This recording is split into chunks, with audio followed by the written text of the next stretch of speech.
Hi friends, ಪೂಜೆ ಮಾಡುವ ಪ್ರತಿ ಮನೆಯಲ್ಲಿ ಗುಡಿಗಳಲ್ಲಿ ಈ ಕರ್ಪೂರಕ್ಕೆ ತುಂಬಾ ಪ್ರತ್ಯೇಕವಾದ ಸ್ಥಾನವಿದೆ.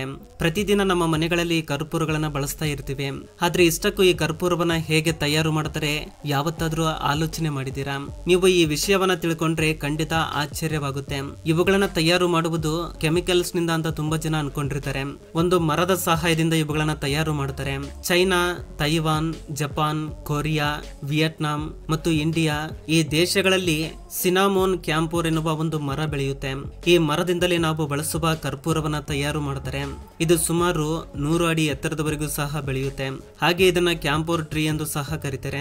ಇನ್ನು ಅದರ ಎಲೆಗಳ ವಾಸನೆಯನ್ನ ನೋಡಿದ್ರೆ ಸೇಮ್ ನಮಗೆ ಕರ್ಪೂರದ ವಾಸನೆ ಹೇಗಿರುತ್ತೆ ಸೇಮ್ ಅದೇ ವಾಸನೆ ಬರುತ್ತೆ. ಈ ವಿಧವಾಗಿ ಸಹ ಈ ಮರವನ್ನ ಸುಲಭವಾಗಿ ಗುರುತಿಡಿಯಬಹುದು. ಆದ್ರೆ ಈ ಕರ್ಪೂರವನ್ನ ಹೇಗೆ ತಯಾರು ಮಾಡ್ತಾರೆ ನೋಡೋಣ ಬನ್ನಿ. ಈ ಕರ್ಪೂರವನ್ನ ತಯಾರು ಮಾಡ್ಲಿಕ್ಕೆ ಮೊದಲು ಆ ಮರಗಳನ್ನ ಕಡಿದು ಅವುಗಳ ಕೊಂಬೆಗಳನ್ನ ಅಥವಾ ಆ ಮರದ ಕಟ್ಟಿಗೆಯನ್ನ ವುಡ್ ಕಟರ್ ಫ್ಯಾಕ್ಟರಿಗೆ ತೆಗೆದುಕೊಂಡು ಬರ್ತಾರೆ. ನಂತರ ಅದಕ್ಕಿರುವ ಬಾರ್ಕ್ ಅಂದ್ರೆ ತೊಗಟಿಯನ್ನ ರಿಮೂವ್ ಮಾಡ್ತಾರೆ.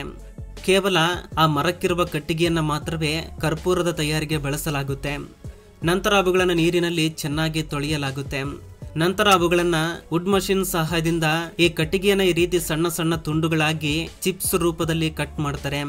ಈ ವುಡನ್ ಚಿಪ್ಸ್ ಎಲ್ಲವನ್ನ ಒಂದು ಸ್ಟೀಮಿಂಗ್ ಬೌಲ್ ನಲ್ಲಿ ಹಾಕಿ ಈ ವುಡನ್ ಚಿಪ್ಸ್ ಎಲ್ಲವನ್ನ ಬಿಸಿ ಮಾಡಿ ಏರ್ ಟೈಟ್ ಮಾಡ್ತಾರೆ.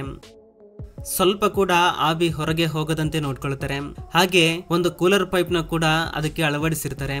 ಈ ರೀತಿ ಮಾಡೋದ್ರಿಂದ ಈ ಪೂರ್ತಿ ಆವಿ ಆ ಕೂಲರ್ ಪೈಪ್ ಮೂಲಕವೇ ಹೋಗುತ್ತೆ. ಫೈನಲಿ ನಮಗೆ ಅದನ್ನ ಓಪನ್ ಮಾಡಿ ನೋಡಿದ್ರೆ ಇಲ್ಲಿ ನಾವು ತುಂಬಾ ಕ್ಲಿಯರ್ ಆಗಿ ನೋಡಬಹುದು. ವೈಟ್ ಕಲರ್ ಕ್ರಿಸ್ಟಲ್ ರೂಪದಲ್ಲಿ ಕಾಣುತ್ತಿದೆ ಅಲ್ವಾ, ಇದೇ ಕರ್ಪೂರ. ಇನ್ನು ಕೆಳಗೆ ನೀರಿನ ರೂಪದಲ್ಲಿ ಇರುವುದೆಲ್ಲ ಅದು ಅದರ ಆಯಿಲ್. ಇದನ್ನ ಕ್ಯಾಂಪೋರ್ ಆಯಿಲ್ ಎಂದು ಅಥವಾ ಅರೋಮಾ ಆಯಿಲ್ ಎಂದು ಸಹ ಕರೀತಾರೆ. ನಿಜವಾದ ಕರ್ಪೂರವೆಲ್ಲ ಈ ಆಯಿಲ್ ಅಲ್ಲೇ ಇರುತ್ತೆ. ಈ ಆಯಿಲ್ ಇಂದ ಕರ್ಪೂರವನ್ನ ಬೇರ್ಪಡಿಸಿ ಒಂದು ಕಂಪ್ರೆಸರ್ ನಲ್ಲಿ ಹಾಕಿ ಇನ್ನು ಅದರಲ್ಲಿರುವ ಆಯಿಲ್ ಎಲ್ಲ ಪೂರ್ತಿಯಾಗಿ ಬೇರ್ಪಡಿಸ್ತಾರೆ.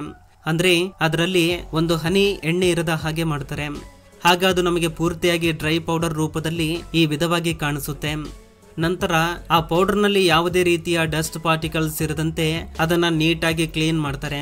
ನಂತರ ಆ ಪೌಡರ್ನ ಇಂತಹ ಮಷಿನ್ಸ್ ಗಳ ಸಹಾಯದಿಂದ ಯಾವ ರೀತಿಯ ಸೈಜ್ ನಲ್ಲಿ ಯಾವ ಆಕಾರದಲ್ಲಿ ಬೇಕಾಗುತ್ತೆ ನೋಡ್ಕೊಂಡು ಅವುಗಳನ್ನ ಈ ರೀತಿ ತಯಾರಿಸಿ ಮಾರ್ಕೆಟ್ಗೆ ಕಳುಹಿಸ್ತಾರೆ.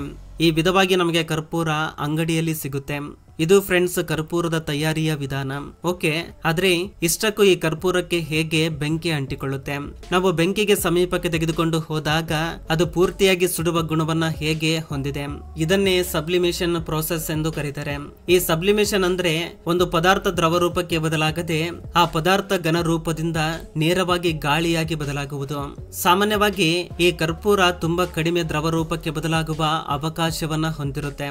ಆದ್ದರಿಂದ ಇದರ ಸಮೀಪಕ್ಕೆ ಬೆಂಕಿ ತಂದು ಟಚ್ ಮಾಡಿದ್ರೆ ಅದು ಘನ ಪದಾರ್ಥದಿಂದ ಗಾಳಿಯ ರೂಪಕ್ಕೆ ಬದಲಾಗಿ ಈ ವಿಧವಾಗಿ ಬೆಂಕಿ ಅಂಟುತ್ತೆ. ಹಾಗೆ ಇದರ ಆಯಿಲ್ ನ ಕೂಡ ತುಂಬಾ ರೀತಿಯ ಕೆಲಸಕ್ಕಾಗಿ ಉಪಯೋಗಿಸ್ತಾರೆ. ನೋವಿಗೆ, ಫಂಗಲ್ ಇನ್ಫೆಕ್ಷನ್ಸ್ಗೆ ಮತ್ತು ಸುಟ್ಟ ಗಾಯಗಳಿಗೆ, ಇನ್ನು ಕೂದಲುಗಳಿಗೆ, ಹಾಗೆ ಸೊಳ್ಳೆಗಳು ಬರದಂತಿರಲು ಹಾಗೆ ತುಂಬಾ ರೀತಿಯ ಪ್ರಯೋಜನಗಳಿಗೆ ಇದನ್ನ ಬಳಸ್ತಾರೆ. ಈ ಕರ್ಪೂರ ನಮ್ಮ ಮನೆಗಳ ಬಳಕೆಯಲ್ಲಿ ಒಂದು ಭಾಗವಾಗಿದ್ರು ಇದು ಒಂದು ವಿಷಪೂರಿತವಾದ ಪದಾರ್ಥ. ಇದನ್ನ ಸಣ್ಣ ಮಕ್ಕಳಿಂದ ತುಂಬಾ ದೂರದಲ್ಲಿ ಇಡಬೇಕು. ಅಕಸ್ಮಾತ್ ಈ ಕರ್ಪೂರವನ್ನ ತಿಂದ್ರೆ ಕೆಲವೇ ನಿಮಿಷಗಳಲ್ಲಿ ಮೂರ್ಛೆ ಹೋಗಿ ಕೋಮಕ್ಕೆ ಹೋಗುವ ಅವಕಾಶ ಇರುತ್ತೆ. ಕೆಲವೊಮ್ಮೆ ಪ್ರಾಣ ಕೂಡ ಹೋಗುವ ಅವಕಾಶ ಇರುತ್ತೆ. 24 ಗಂಟೆಗಳಲ್ಲಿ ಟ್ರೀಟ್ಮೆಂಟ್ ತೆಗೆದುಕೊಂಡ್ರೆ ಪ್ರಾಣಾಪಾಯದಿಂದ ಕಾಪಾಡಬಹುದು. ಅದಕ್ಕೆ ಇವುಗಳನ್ನ ಸಣ್ಣ ಮಕ್ಕಳಿಂದ ದೂರ ಇಡೋದು ತುಂಬಾ ಒಳ್ಳೆಯದು. ಫ್ರೆಂಡ್ಸ್, ನಿಮ್ಮಲ್ಲಿ ಎಷ್ಟು ಜನ ಕರ್ಪೂರವನ್ನ ಬಳಸ್ತೀರಾ ಕಮೆಂಟ್ ಮಾಡಿ ತಿಳಿಸಿ. ಹಾಗೆ ನಿಮ್ಮಲ್ಲಿ ಎಷ್ಟು ಜನ ಕರ್ಪೂರವನ್ನ ಕೆಮಿಕಲ್ಸ್ ನಿಂದ ತಯಾರಿಸ್ತಾರೆ ಅಂತ ಅನ್ಕೊಂಡಿದ್ರಿ ಕಮೆಂಟ್ ಮಾಡಿ ತಿಳಿಸಿ. ಇದು ಫ್ರೆಂಡ್ಸ್ ಈ ದಿನದ ವಿಡಿಯೋ. ಫ್ರೆಂಡ್ಸ್, ಈ ವಿಡಿಯೋದಿಂದ ಅಟ್ಲೀಸ್ಟ್ 1% ನಾಲೆಜ್ ಆದ್ರೂ ಸಿಕ್ಕಿದ್ರೆ ಈ ವಿಡಿಯೋಗೆ ಒಂದು ಲೈಕ್ ಮಾಡಿ, ಹಾಗೆ ನಿಮ್ಮ ಫ್ರೆಂಡ್ಸ್ಗೂ ಕೂಡ ಶೇರ್ ಮಾಡಿ. ಹಾಗೆ ನಮ್ಮ ಚಾನಲ್ಗೆ ಸಬ್ಸ್ಕ್ರೈಬ್ ಮಾಡಿಕೊಂಡು ಸಪೋರ್ಟ್ ಮಾಡಿ. ಕೊನೆ ತನಕ ನೋಡಿದ್ದಕ್ಕೆ ಥ್ಯಾಂಕ್ಸ್ ಫಾರ್ ವಾಚಿಂಗ್.